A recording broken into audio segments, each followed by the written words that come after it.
welcome to the August episode of Fintech Firebrand. I'm Virginie O'Shea, founder of Firebrand Research, and I'm here to chat to you about all things finreg and fintech this month.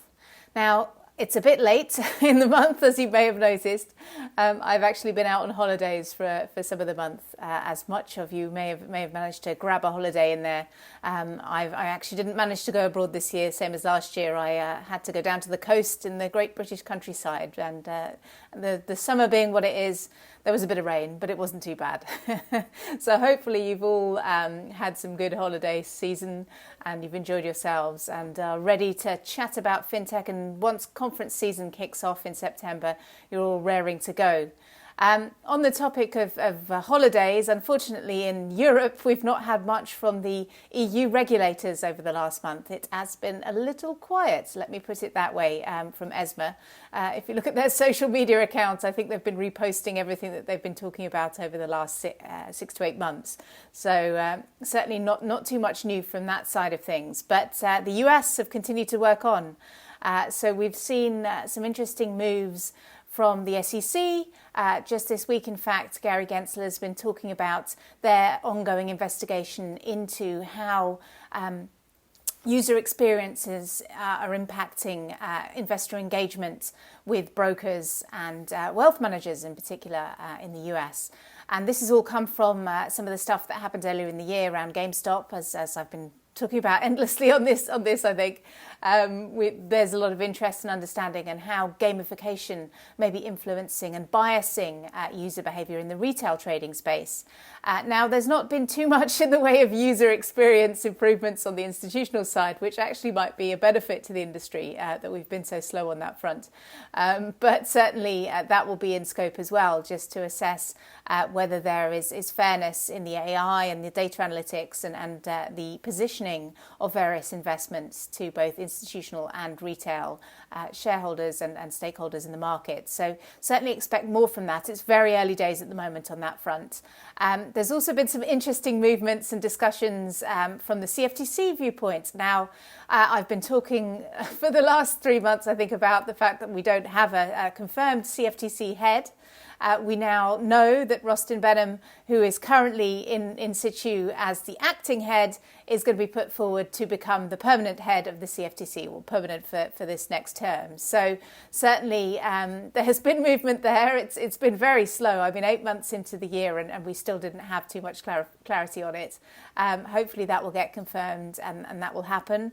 We know that one of the commissioners who's been very vocal on crypto, and he's a big proponent of decentralized finance, or DeFi, is leaving, Brian Quintenz. So we'll see him depart, and maybe that will indicate a sea change going on with the CFTC with regards to their regulation of the crypto asset space in particular, which I know is a bone of contention with other news, that there's been some toing and froing between the SEC and the CFTC about jurisdictional commentary. I know that the SEC team, the Gensler squad, have been out in force talking at various conferences over the last month on the topic of crypto assets and cryptocurrency regulation. And the CFTC commissioners have not held back in reminding the SEC that they also have some degree of jurisdictional responsibility for crypto asset derivatives. So certainly we can expect much more of that going forward. I think personally that this is a good indication that we should have just one regulator, and we should have some merger between the two regulators there to make things just that little bit simpler for the industry to manage, from understanding who does what. Because obviously CFTC has commodity in its headline, but it doesn't actually regulate commodities. It regulates all the derivatives that the SEC doesn't cover. So all of everything outside of the security-based swaps. So it should maybe, if it doesn't merge, it should maybe change its title as well, just to make it simpler for the average man on the street, the investor out there, to understand. There's also been continued progress in the US and the industry discussions around a move to a T+1 or trade date +1 settlement cycle.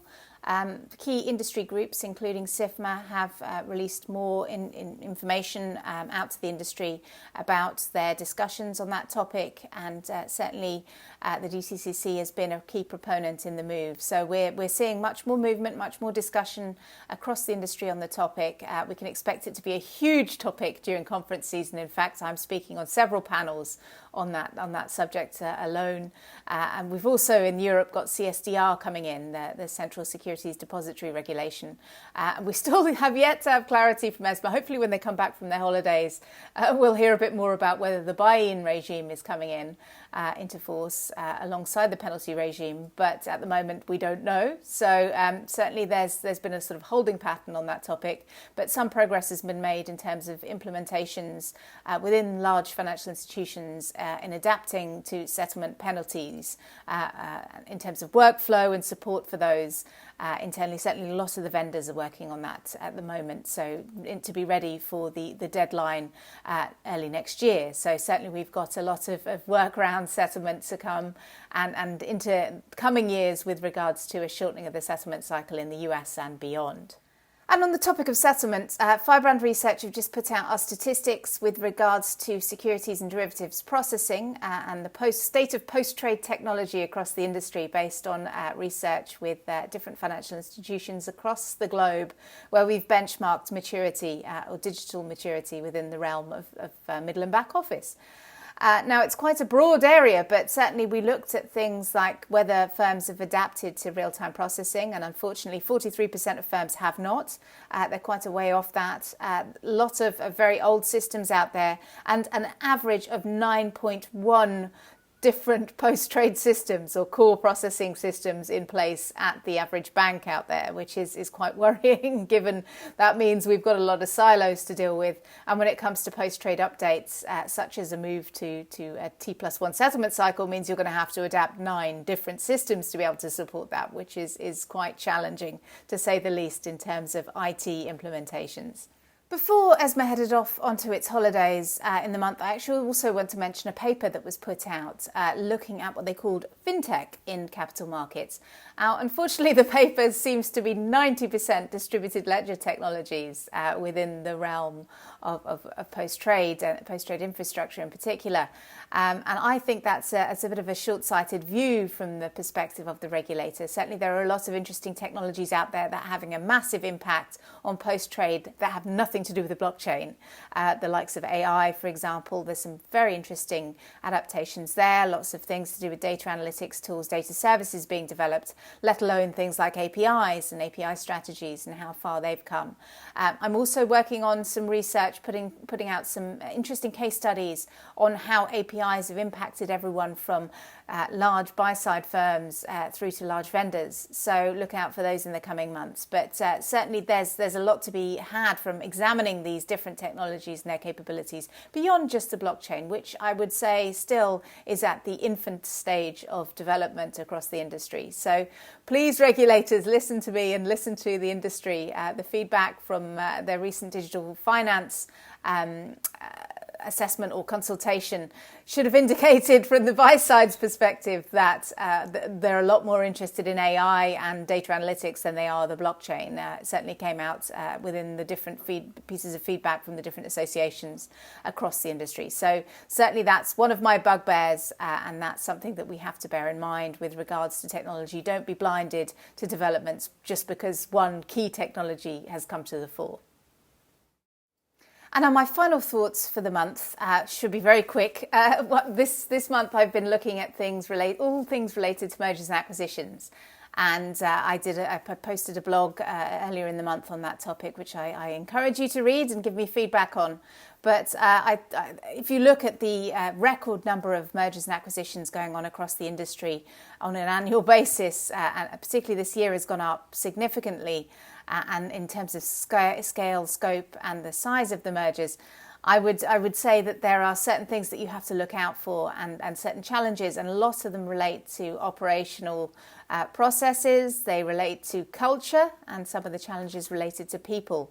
And I think some of the growing pains that we see, or the merger pains that we've seen with LSEG and Refinitiv, are common across many large mergers. And obviously, short memories, certainly the Thomson Financial and Reuters merger, as was not painless with regards to a lot of the things related to technology as well. Now, we must bear in mind that it does take a while to bed down after a merger. There's a lot of change. It's very disruptive for your staff. It's sometimes disruptive for your clients, and often your peers and your competitors can take advantage of that disruption. So certainly there's a lot of moving parts to mergers and acquisitions. They're never simple, but I would like to see one in the regulatory quarters. I'd love to see the various fallout aspects of a regulatory merger, because we've not had one for quite some time. But certainly under the microscope, that could be interesting. But we can expect many more fintech mergers as the year goes on, because there's a lot of, and acquisitions as well for that matter, because there's a lot of activity and interest in this space. So I'm looking forward to seeing all of the different aspects of those mergers and acquisitions, and I welcome you to provide feedback on the blog I posted earlier this month.